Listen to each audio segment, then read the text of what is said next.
June 1893, The Edge of the Future, an interview with Thomas Edison. Thomas A. Edison, when he was congratulated upon his 46th birthday, declared that he did not measure his life by years, but by achievements or by campaigns, and he then confessed that he had planned ahead many campaigns, and that he looks forward to no period of rest, believing that for him at least, the happiest life is a life of work.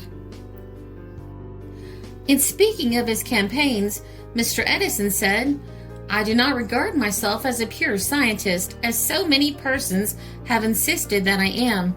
I do not search for the laws of nature, and have made no great discoveries of such laws. I do not study science as Newton and Kepler and Faraday and Henry studied it, simply for the purpose of learning truth. I am only a professional inventor. My studies and experiments have been conducted entirely with the object of inventing that which will have commercial utility. I suppose I might be called a scientific inventor, as distinguished from a mechanical inventor, although really there is no distinction." When Mr. Edison was asked about his campaigns and those achievements by which he measured his life, he said that in the past there had been first the stock ticker and the telephone, upon the latter of which he worked very hard, but he regarded the greatest of his achievements in the early part of his career as the invention of the phonograph. That, said he, was an invention pure and simple. No suggestion of it, so far as I know, had ever been made, and it was a discovery made by accident, while experimenting upon another invention that led to the development of the phonograph.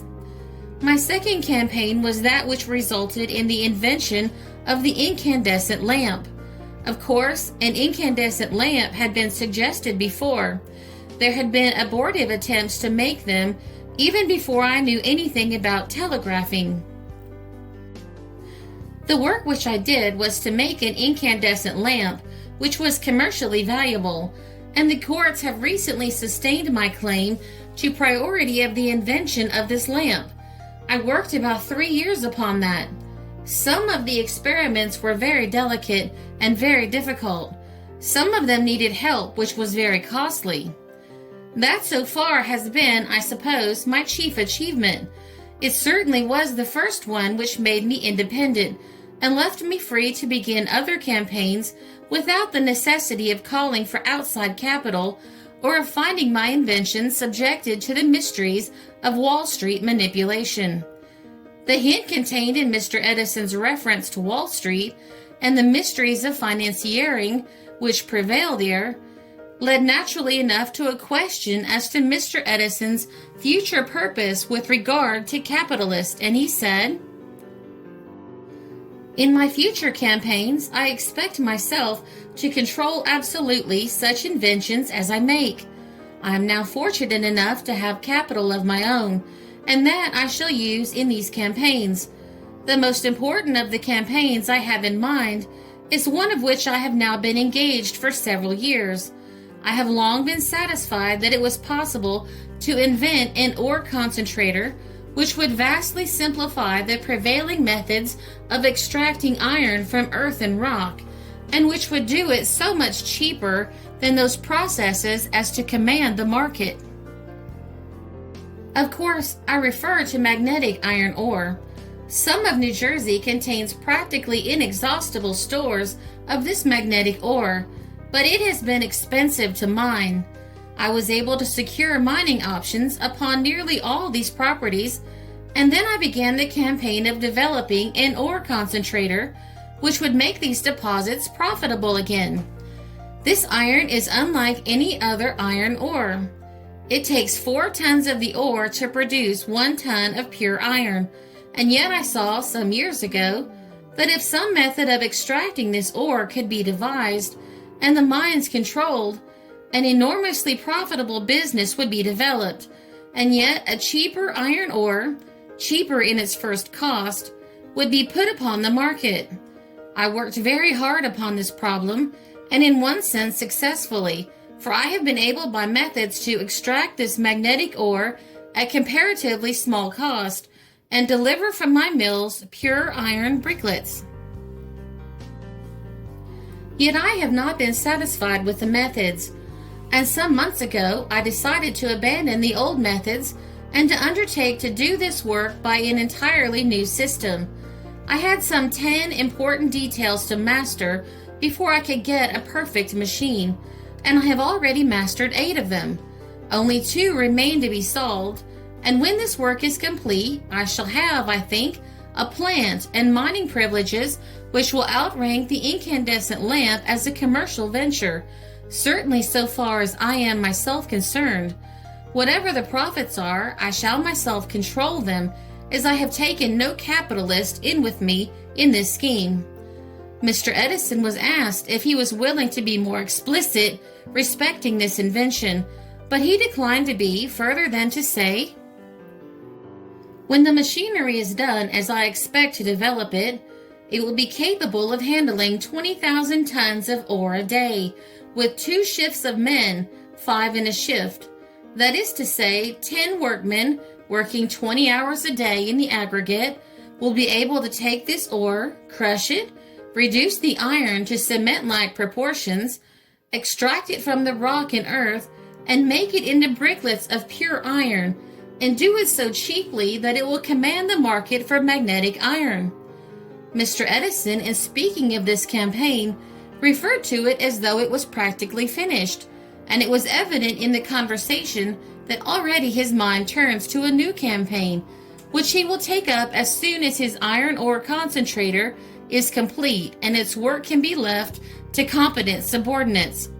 He was asked if he would be willing to say what he had in mind for his next campaign, and he replied, "Well, I think as soon as the ore concentrating business is developed and can take care of itself, I shall turn my attention to one of the greatest problems that I have ever thought of solving, and that is the direct control of the energy which is stored up in coal, so that it may be employed without waste and at a very small margin of cost. 90% of the energy that exists in coal is now lost in converting it into power. It goes off in heat through the chimneys of boiler rooms. You perceive it when you step into a room where there is a furnace and boiler. It is also greatly wasted in the development of the latent heat which is created by the change from water to steam. Now that is an awful waste, and even a child can see that if this wastage can be saved, it will result in vastly cheapening the cost of everything which is manufactured by electric or steam power. In fact, it will vastly cheapen the cost of all the necessaries and luxuries of life. I suppose the results would be of mightier influence upon civilization than the development of the steam engine and electricity have been. It will in fact do away with steam engines and boilers and make the use of steam power as much of a tradition as the stagecoach is now. It would enable an ocean steamship of 20,000 horsepower to cross the ocean faster than any of the crack vessels now do, and require the burning of only 250 tons of coal instead of 3,000, which are now required. So that, of course, the charges for freight and passenger fares would be greatly reduced. It would enormously lessen the cost of manufacturing and of traffic. It would develop the electric current directly from coal, so that the cost of steam engines and boilers would be eliminated. I have thought of this problem very much, and I have already my theory of the experiments, or some of them, which may be necessary to develop this direct use of all the power that is now stored in coal. I can only say now that the coal would be put into a receptacle, the agencies then applied which would develop its energy and save it all, and through this energy electric power of any degree desired could be furnished. Yes, it can be done. I'm sure of that. Some of the details I have already mastered, I think. At least I'm sure that I know the way to go to work to master them. I believe that I shall make this my next campaign. It may be years before it is finished, and it may not be for a very long time. Mr. Edison looks farther ahead than this campaign, for he said, "I think it quite likely that I may try to develop a plan for marine signaling. I have the idea already pretty well formulated in my mind. I should use the well-known principle that water is a more perfect medium for carrying vibrations than air, and should develop instruments which may be carried upon sea-going vessels by which they can transmit or receive, through an international code of signals, reports within a radius of, say, 10 miles.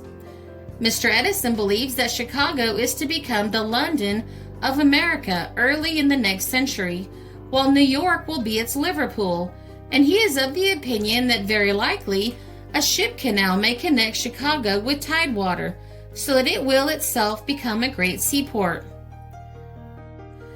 There is a common impression that Mr. Edison is an agnostic, but he denies it, and he said in closing the conversation, "I tell you that no person can be brought into close contact with the mysteries of nature or make a study of chemistry without being convinced that behind it all there is a supreme intelligence.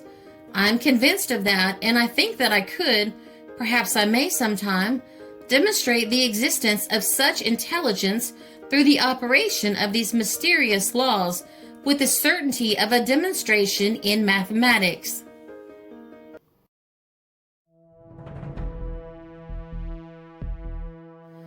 This article appeared in McClure's Magazine, June 1893.